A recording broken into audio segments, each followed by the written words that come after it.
Parra, ingeniero electrónico y analista precisamente de estos datos que nos acompaña nuevamente. Buenas noches y bienvenido, Rodrigo. Buenas noches, Melissa. Gracias por la invitación. Igualmente, gracias por aceptar. Bueno, ¿cuáles son los distritos, especialmente, cuáles son los distritos sin fallecidos y por cuánto tiempo más o menos?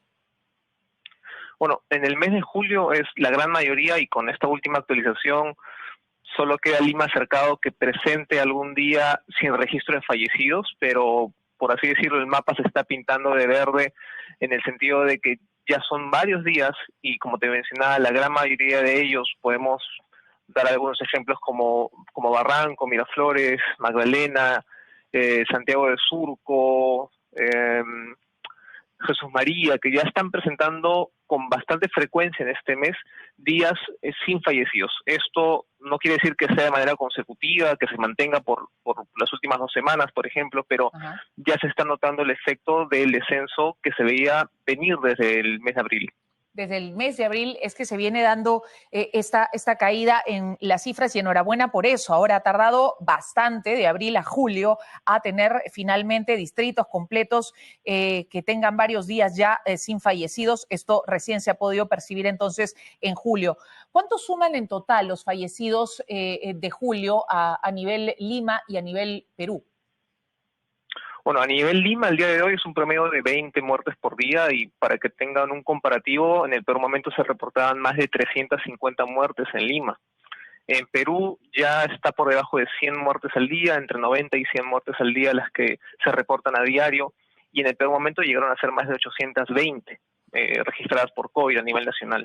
Correcto, correcto. Esto fue en el mes de marzo, me parece, el pico más alto. Correcto. ¿Dónde estuvo el pico más alto de la pandemia? En el mes de marzo de este año.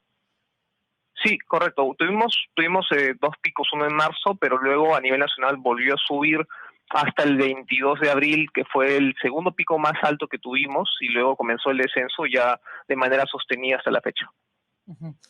Correcto. Ahora, ¿cuáles son las causas, consideras, para que haya habido o venga existiendo este descenso y esta prácticamente desaparición de los fallecidos en varios distritos? Bueno, una definitivamente es la vacunación, porque a medida que la campaña ha comenzado con los grupos de mayor edad, con 80, 70 y bajando, las curvas de estos grupos etarios han ido descendiendo cada vez más rápido a medida de que se iban aplicando la segunda dosis y el porcentaje de cobertura a esta población se iba incrementando. Pero fuera de este factor también es un descenso generalizado de la segunda ola porque grupos de 40 años hacia abajo también han mostrado descenso, no de manera constante como los adultos mayores, pero sí se ha mantenido en los últimos meses, tanto así que ya estamos en valores casi mínimos desde el inicio de la pandemia. ¿Se conocen las edades de los grupos de fallecidos en los últimos días, en las últimas semanas, las edades más o menos en dónde estamos, en dónde están ubicados? Sí, ya más del 50% todavía son personas menores de 40 años. Hay que mencionar que a lo largo de la pandemia los adultos mayores representaron casi un 70% de las muertes diarias por COVID-19.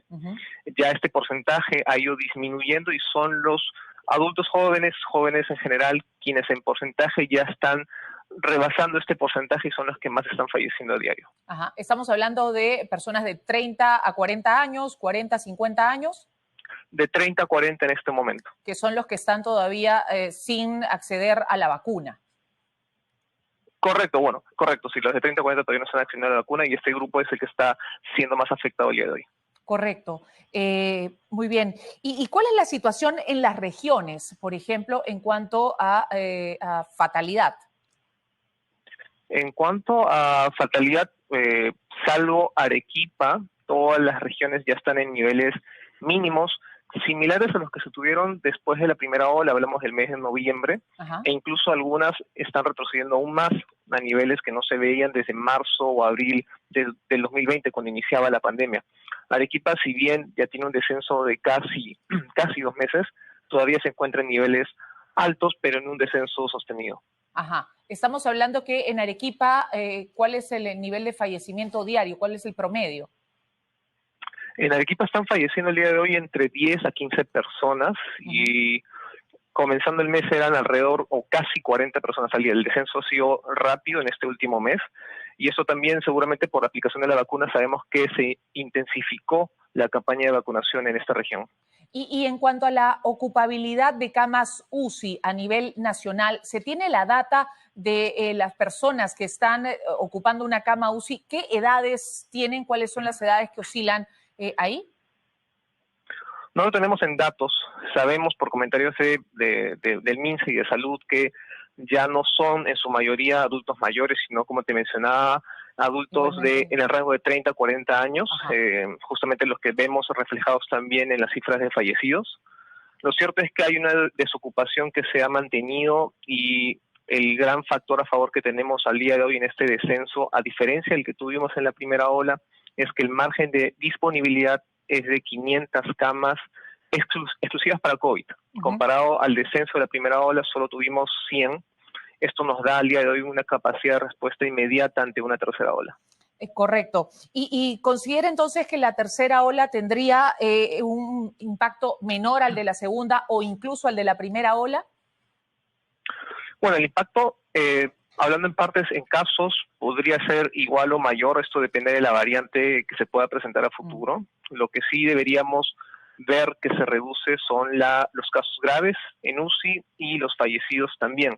¿Por qué? Porque ya para entonces y al día de hoy ya contamos con gran parte de la población adulto mayor vacunada, incluso con 2 dosis, y esto está descendiendo aún más en grupos etarios desde 40, como sabemos.